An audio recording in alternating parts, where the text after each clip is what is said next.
So hi and welcome to today's video. So today I'm going to be doing a video that I've been quite excited to do, to be honest, and that is a comparison between these two products here. So we've got Autofoam, which is an old classic, one that I've been using for a while now and I really enjoy, and the new one, which is touchless. Now this was released I think about a couple of months ago now, and it was one of those where when it got released everyone was a bit confused because Autofoam is such a popular product and you know so many people like it and use it. Why is there a new one? And it was a question that I was asking, you know, do we need both? Is one going to be distinctly better than the other? It was something that I wanted to address, really, make this video to do. So I managed to get hold of some. It was pretty hard to get hold of, but I did manage to get the last bottle, county detailing, so I'm sorry if anyone else is looking at that now and can't find it. I did get the last one, but basically what I'm doing in this video is sort of 3 tests, really, to sort of compare, you know, real world sort of differences between the two. So test number 1 that I've done is on a really dirty car that hasn't been cleaned in 5, maybe 6 months, and doesn't have any protection on it. So I'm basically comparing those both at a 4% panel impact ratio, which is sort of the top end, really, both equal concentrations, to see just sort of pure cleaning power, which is doing the best. I also did another test number 2, which is on my car, which is well maintained, got protection on it and is clean sort of weekly, so there's a week's worth of dirt on there, not too bad. But basically what a lot of people who probably watch this video and are kind of into it and into cleaning the car are going to have a similar kind of situation like this, where the car's not super dirty. And I really wanted to see at that low end, that 2% panel impact ratio, whether there was going to be much of a difference in cleaning ability at the sort of opposite end of that dirty car. And then basically, before I move on to the third test, what I did is I tried my best to keep everyone happy. I hope I managed to do it, but when I did a pre-wash video a few weeks ago, there was a little bit of a debate as to whether you rinse first and then apply your pre-wash, or you just apply pre-wash and then rinse it all afterwards. In aim to kind of keep everyone happy, what I've done is I rinsed the car, let it dry, and then applied the pre-wash. So it's applied to a dry panel, as I know some people worried about the dilution when it's applied to a wet panel, but I also wanted to remove some of that loose dirt to kind of give them the best chance at really dealing with the traffic film, which is, you know, the hardest bit really to tackle. So that's what I've done there. I hope I've managed to keep everyone happy by doing that. And what I did actually was take sort of before and after photos of the car when it was dry, so you could see the traffic film. It's a bit hard to see when it's wet, so I dried off the car, and I also did a swab test on the dirty car. And then the final test that I did was just to see the effects on sort of paint protection. So I know it's a bit of a concern that people have about Autofoam, and because it's pH 13, it's an alkaline soda foam, so people worry that it's going to have that sort of degrading effect on waxes and sealants. The newer one is pH 12, so I wanted to really see whether there was much of a difference there, whether, you know, people who are concerned about degrading waxes and sealants are going to maybe sort of lean towards the lower pH. That was something I wanted to test as well. So what I did for that one was apply it to the bonnet of a car with no protection. I stripped it all back, there wasn't really anything on it, but I washed it with decon shampoo just to make sure. And I applied on one half, this is GB Detailing's Glow, so it's a ceramic infused quick detailer, so I didn't want to pick anything sort of too heavy duty that was going to take me hours to do a chemical resistance test and I'd just be stood at the car waiting for it to react. I picked something, obviously a quick detailer spray, it's not too sort of durable, so for people who are interested in, you know, using SiO2 sort of infused paint protection, whether it's Sealants or QDs, then that would give some information on that. And then for people who are more interested in using sort of natural waxes, I picked this one, so this is P21S in sort of the US and then R222 in Europe. So this is sort of more of a show wax and it's not very durable either, as you will see in the clips. I'll sort of show you that. So this is what I did. I did these 3 tests, so what I'm going to do now is kind of jump into the tests and talk about them as I'm going through them, and then I want to talk about kind of the results and some of the sort of more subtle differences after we've been through those tests. So I'll cut the clips and show you them now. So here you can see the traffic film that was left behind after that initial pre-rinse and dry. So on the left hand side I applied the Autofoam at that 4% panel impact ratio, and then I quickly sort of changed over the solution in the bottle, give it a rinse out, and applied the 4% of the touchless to the right hand side of this door. So I had to mess about a little bit with the Canon settings, sort of not the Canon as I was changing it over, just to make sure that we're both equal to each other, and you can see that the sort of foam thickness is pretty similar between the two, I would say, at that 4%. So I gave them both 4 minutes. There was around a minute between applying each of them. So you can see that the Bilt Hamber Autofoam had dried quite a bit. It was a pretty warm day, so it was likely to happen, but I didn't have any trouble really sort of still blasting it off. I did give them both a really thorough rinse, and I just wanted to make sure that I'd kind of given them as much chance as possible to really lift off that traffic foam, and just to give them a really good opportunity to kind of show what they were both capable of, really. So once I'd rinsed the Autofoam off, I then moved on to the touchless side. So again, they both had an equal amount. I set my timer to make sure that it was a sort of fair test, and I rinsed off the right hand side. So it hadn't dried probably quite as much as the Autofoam.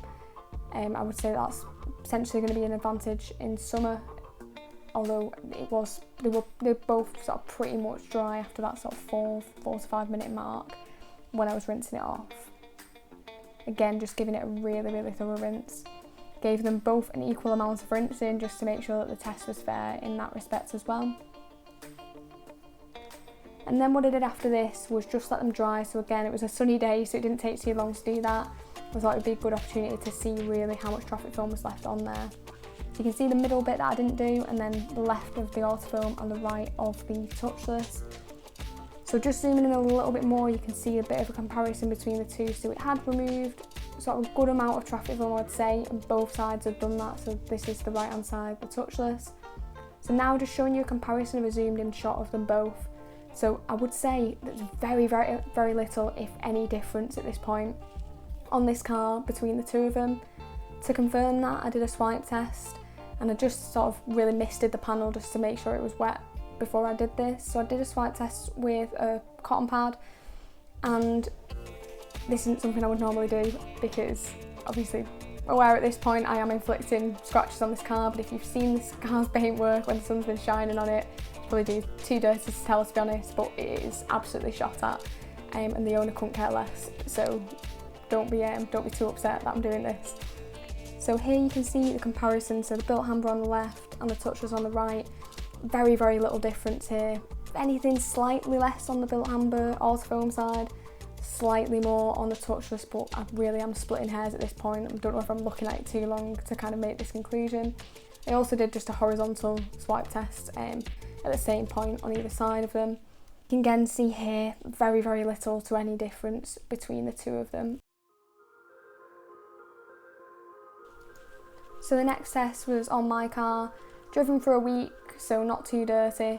So I applied, sort of switched it over this time. I did the Autofoam on the right and the touchless on the left. Again, gave them both a 4 minute dwell time before rinsing them off thoroughly, sort of as equally as I possibly could, to see really whether there was a comparison. And they were both 2% panel impact ratio here, as I just wanted to see that kind of low end ratio on a car that's well maintained with a lot of protection.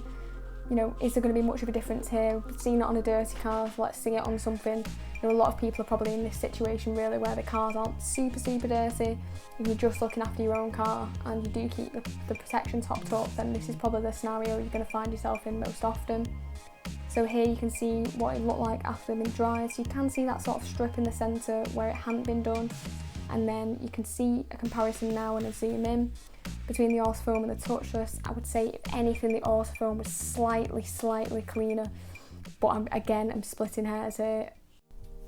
So on to the final test here. So as I said, I went for that P21S, that Carnauba wax, and also just a SiO2 quick detailer spray. So you can see on the left I've got the wax, and on the right I've got that detail spray. What I've done is sort of split it so that we've got two sides where we can do the Autofoam and the touchless, and then the two in the middle are basically just going to be sort of untreated, just as a little bit of a comparison that we can see as we go along. So here you can see me applying it now. What I've done is on sort of the left side of each section, I've gone for the touchless, and on the right side I've gone for Autofoam. So for both of these, what I did was just made it up in a spray bottle and made it up to 5% panel impact ratio as that kind of top end. I did it in a spray bottle just because it was going to take me a really long time to faff about with the snow foam cannon otherwise, and I didn't know how many hits it would take, so I thought that this would be still a good way of testing it whilst not taking up my entire day.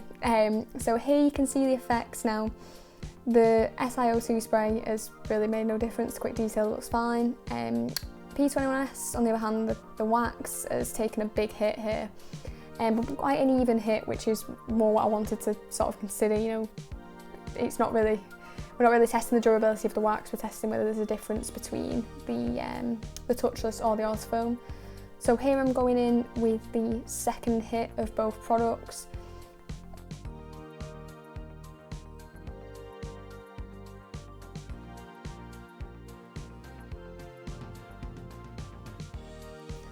So here you can see when I rinse it off, the wax is basically dead. It really isn't holding up well at all. On the other side, the detail spray, that looks fine. Not seeing a difference between them at this stage. Nothing really to report on that side, but what I wanted to do was just kind of zoom in a little bit on the wax side and see what we could kind of do when, what I wanted to do was apply sort of low pressure, and we could see the sheeting a little bit more here. You know, barely any, but the same on both sides is the sort of thing to report when we're looking at this. Also, what I wanted to mention was that I basically went in with optimum no rinse, and this is just I think it's a 1 in 32 concentration, and just wiped them down each side. So the aim of this was to see if there was any masking effects at this stage. Now, it's a potential, as we're not agitating the products, there could be some kind of masking abilities there that, you know, I wanted to get rid of. We're testing whether it's degrading it more, and that's kind of what I wanted to see. So just giving it a wipe down with optimum no rinse and giving it a rinse off, so we could really see at this stage whether it was masking or whether it was actually degrading the products. And you can see that it brought back the life of them both a little bit, so there's still a little bit of masking, I think, there, but generally they're both pretty dead, to be honest, at this point, but they are both even, is the thing to report here. So what I did now was just move on to the detail spray side. So this is hit number 4 at this stage. So what you can actually see at this stage is that the touchless side is starting to fail slightly. The spray there, the sheeting definitely looks a bit slower at this stage. So what I did was basically, I went in and sort of gave it another hit number 5 here. So we can see here really there actually is quite a more significant difference at this stage. They've both taken some level of degradation. The autofoam is still beading pretty well. The touchless is really sort of starting to give it more of a hit now. So what I did again was just go in with that optimum no rinse, just so I could kind of see if I could revive it, see if it was that masking effect. I think it's something that's important to kind of test really. So again, what I did is just sprayed it on the surface and give it a wipe with a damp microfiber, just to get rid of any sort of residue. That's what optimum no rinse is quite good at doing. It doesn't have any sort of effect, you know, degrading itself. It's just something that'll, you know, kind of bring the life back of it a little bit. And you can see that it did that, particularly on the touchless side. You can see the sheeting is a little bit faster now. Still not as fast as autofoam though, so there definitely is some kind of level of degradation going on here. So what I just wanted to show now after this hit was a difference really between if there was any masking ability.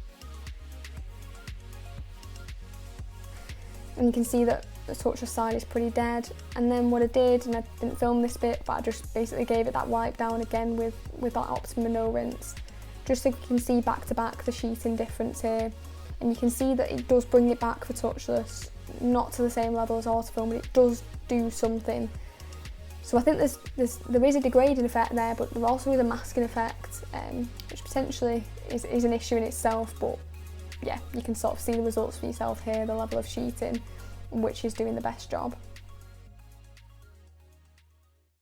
So what I wanted to do now, after kind of seeing that testing, is just really talk about sort of some of the results we saw in that test, and discuss them a little bit more. So one thing I did want to address really was an Instagram post that I saw, and that was Bilt Hamber's Instagram account, and it was a post that they did, and it was the difference between autofoam and touchless, and it was sort of a couple of weeks, I think, after the newer one got released. Now, I just want to read some of the differences on there. You know, we can start from there and kind of discuss what we saw in that test. So one difference, I'd say probably the most tangible difference really, is the rinsing under high and low pressure. So touchless rinses under low pressure, so your average garden hose, and Autofoam needs higher pressure to avoid streaking is what the point was behind that. Not a massive concern for me because I use a pressure washer, so not a reason for me to buy touchless over Autofoam, but if you are someone who's just using a garden hose, then you might want to lean towards touchless, and that might be the better option for you. One thing as well that they sort of said in the comments and also in the in the actual post itself was, in terms of cleaning ability, they said that basically it depends on the type of road film. Touchless might work better in winter and Autofoam in summer, and also it depends on the driving conditions, whether you're on country lanes or motorways. Now, for me, that was a bit of an it depends. So I'm glad I did the testing because it didn't really address it, if I'm totally honest.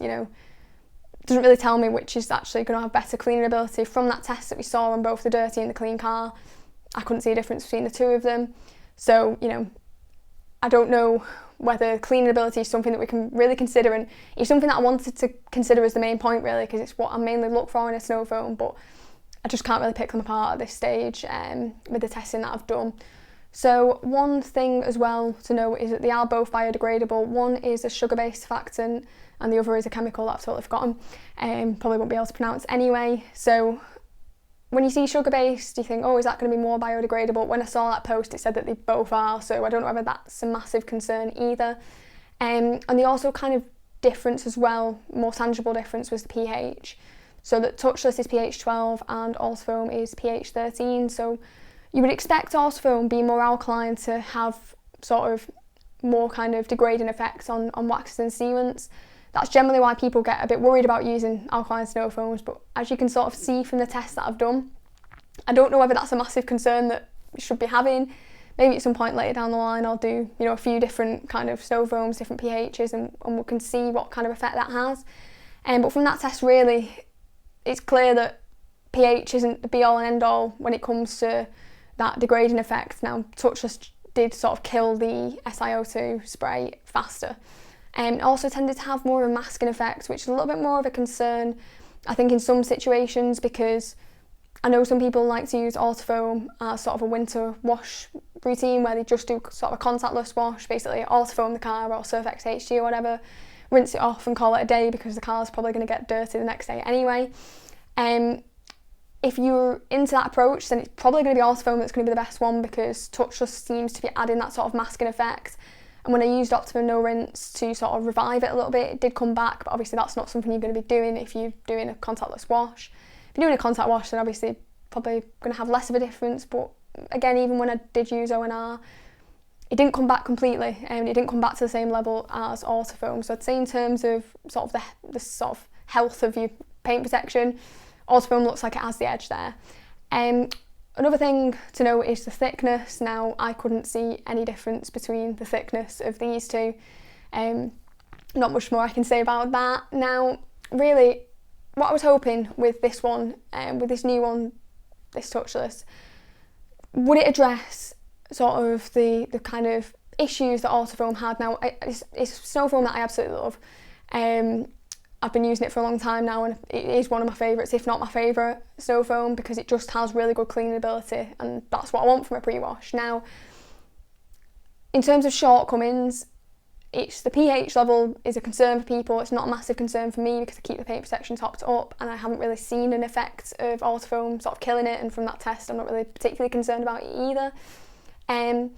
But also the foam thickness now sort of gets a bit of a bad rep for not being a particularly enjoyable snow foam to use, because it does look a bit boring on the car when it doesn't dwell for too long and it slips off. It's really thin. It's not the best for Instagram basically.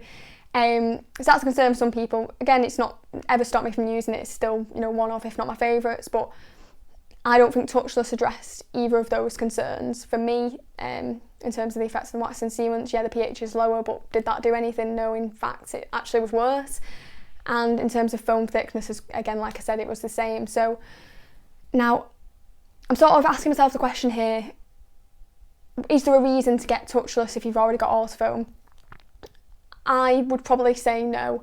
From the testing that I've done, now am I glad I've got them both? Yeah, because I wanted to do this test, and touchless is still a really, really good snow foam. If I haven't tried Autofoam, I wouldn't be saying that it's not as, you know, I wouldn't be sort of picking it apart a little bit more, because it'd still be one of the best, if not the best I've tried. So I think whichever one you go for, you're going to get a good experience with. But I don't know whether I'm missing a trick potentially, whether there is something that touchless is really offering me extra in terms of, I don't really know really, I don't know what else I could have tested, but maybe in terms of the sort of rinsing under low pressure, is that it? Is there anything else now? I know that you can use it in a system with the Touch On products, which is the new shampoo, but is there any need to? I don't know. Is there any need to, apart from just feeling like you want the complete set, or would you, if you wanted to get Touch On and you already had Autofoam on the shelf, do you need to get touchless as well? I don't know. I can't see a massive benefit. If there is something that I'm missing in this video, if I'm missing a trick here, then potentially Bilt Hamber me to make it a little bit more obvious, either on the website or, that Instagram post they made. But if I can't see it from this testing, I'm just not sure. There's massive reasons to buy it if you've already got Autofoam. Now, sort of, it's not all kind of negative. I was hoping that that touchless would come out and just be this revolutionary product. It's a really, really good product. I just don't think it's really any better than Autofoam, what I've tried. Having said that, it's £2 more. If you've got Autofoam and you're running out and you want to buy a new one, go and get touchless and see how you get on with it. It might work, miles better than Autofoam for you. Can't imagine it being any worse from what I'm doing in the testing. At worst, you're probably going to get the same experience, really. So what I want to hear now is in the comments, have you tried either of these two snow foams? If you tried both of them, it'd be great to hear if you've kind of done any testing yourself. What have you noticed the differences? What do you think of the results that I found? Obviously, I always like hearing what people are thinking, but I'm particularly interested when it comes to comparing these two, because it was something that I really wondered myself, and I feel like I've got more of an answer now. But of course, interested to hear everyone else's sort of experiences too. If you have enjoyed this video, it'd be brilliant if you could give it a like. If you've made it through this far and you aren't subscribed already, then it would be fantastic if you hit the subscribe button, because it can't have been that bad. But I hope you have sort of enjoyed this testing and found it useful. But thanks very much, and I'll see you next time.